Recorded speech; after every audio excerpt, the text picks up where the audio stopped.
अस्सलामुअलैकुम viewers. Series में बारकिन बे का उस्मान बे के साथ ताल्लुकात कैसा होगा? आर्गुन खान का नाम सीरीज में बार बार लिया जा रहा है, तो क्या आर्गुन खान को सीरीज में शामिल किया जाएगा? और इसके अलावा सीरीज में 20,000 मंगोल फौजी जो कि शायकीन के लिए एक तजस्सुस बन चुके हैं, उनको सीरीज में कब शामिल किया जाएगा? तो इन तमाम सवालात के जवाबात के अलावा और भी बहुत कुछ, तो इसके लिए वीडियो को आखिर तक लाजमी देखिएगा। मगर इससे पहले आपसे गुजारिश है हमारे चैनल को सब्सक्राइब कर दें। चलें सबसे पहले आर्गुन खान के बारे में बात करते हैं। देखें, गिहातू एक बड़ा कमांडर है। उसके बड़े भाई आर्गुन खान ने एनातोलिया में उसको गवर्नर मुकर्रर किया है। जिसके बाद हमने सीरीज में गिहातू और उस्मान बे के दरमियान एक्शन से भरपूर मनाजिर को देखा। जैसा कि हमने गुज़िश्ता किस्त में देखा कि गिहातू पकड़ा गया है, जिसके बाद हमने गुज़िश्ता किस्त के आखिरी मनाजिर में देखा कि उस्मान बे ने गिहातू से आर्गुन खान और उसके इत्तेहाद के बारे में पूछ-गुछ की।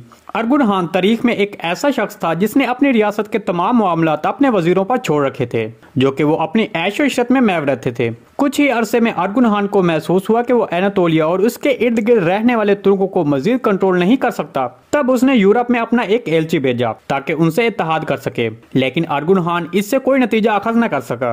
लेकिन अगर हम इस सवाल पर आए कि क्या आर्गुन खान को सीरीज में दिखाया जाएगा, तो इसके बारे में आपको बता दें कि इसके चांसेस बहुत कम हैं, क्योंकि इस शख्स को सीरीज में दिखाए जाने के चांसेस बहुत कम हैं, क्योंकि तारीख में इस शख्स ने कभी भी एनातोलिया में कदम नहीं रखा।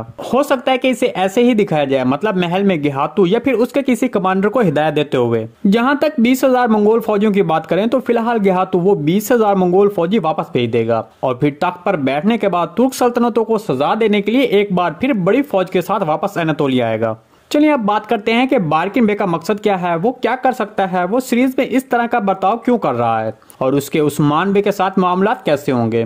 देखिए, बारकिन बे जिसने सीरीज में शामिल होते ही उमर बे और उसके अलत्स को बगैर किसी हिचकिचाहट के शहीद कर दिया, और इसके बाद वह उमर बे की लाश काई कबीले में लेकर आया और वहां बताया कि हम पर मंगोलों ने हमला किया था। देखिए, बारकिन बे एक ऐसा किरदार था जो पैसों के लिए कुछ भी कर सकता था, लेकिन गुज़िश्ता किस्त में जब गुंगुर बे ने बारकिन बे को काम करने के एवज सोना दिया, तो तब उसकी असलियत वाज़ेह हुई कि बारकिन बे ने सोने के लिए ये काम नहीं किया, बल्कि अपने इंतकाम और लालच के लिए किया था। इसके बाद बारकिन बे ने यह भी बताया कि वो जल्द ही एवाज बे को भी मार डालेगा। तो हमारे तजज़िये के मुताबिक अब बारकिन बे का मकसद एवाज बे को खत्म करके सैलवी खातून से शादी करने के बाद कबीले का सरदार बनना है। तो ये बारकिन बे का पहला मकसद होगा जो वो आसानी से हासिल कर लेगा, लेकिन उसका बुनियादी मकसद उस्मान बे को खत्म करना और तमाम तुर्कों पर अपने खौफ से काबू पाना होगा। इसके बारे में आपको क्या लगता है, कमेंट सेक्शन में लाजमी बताइएगा। जी नाज़रीन, आज की वीडियो बस यहीं तक थी। उम्मीद आपको पसंद आई होगी।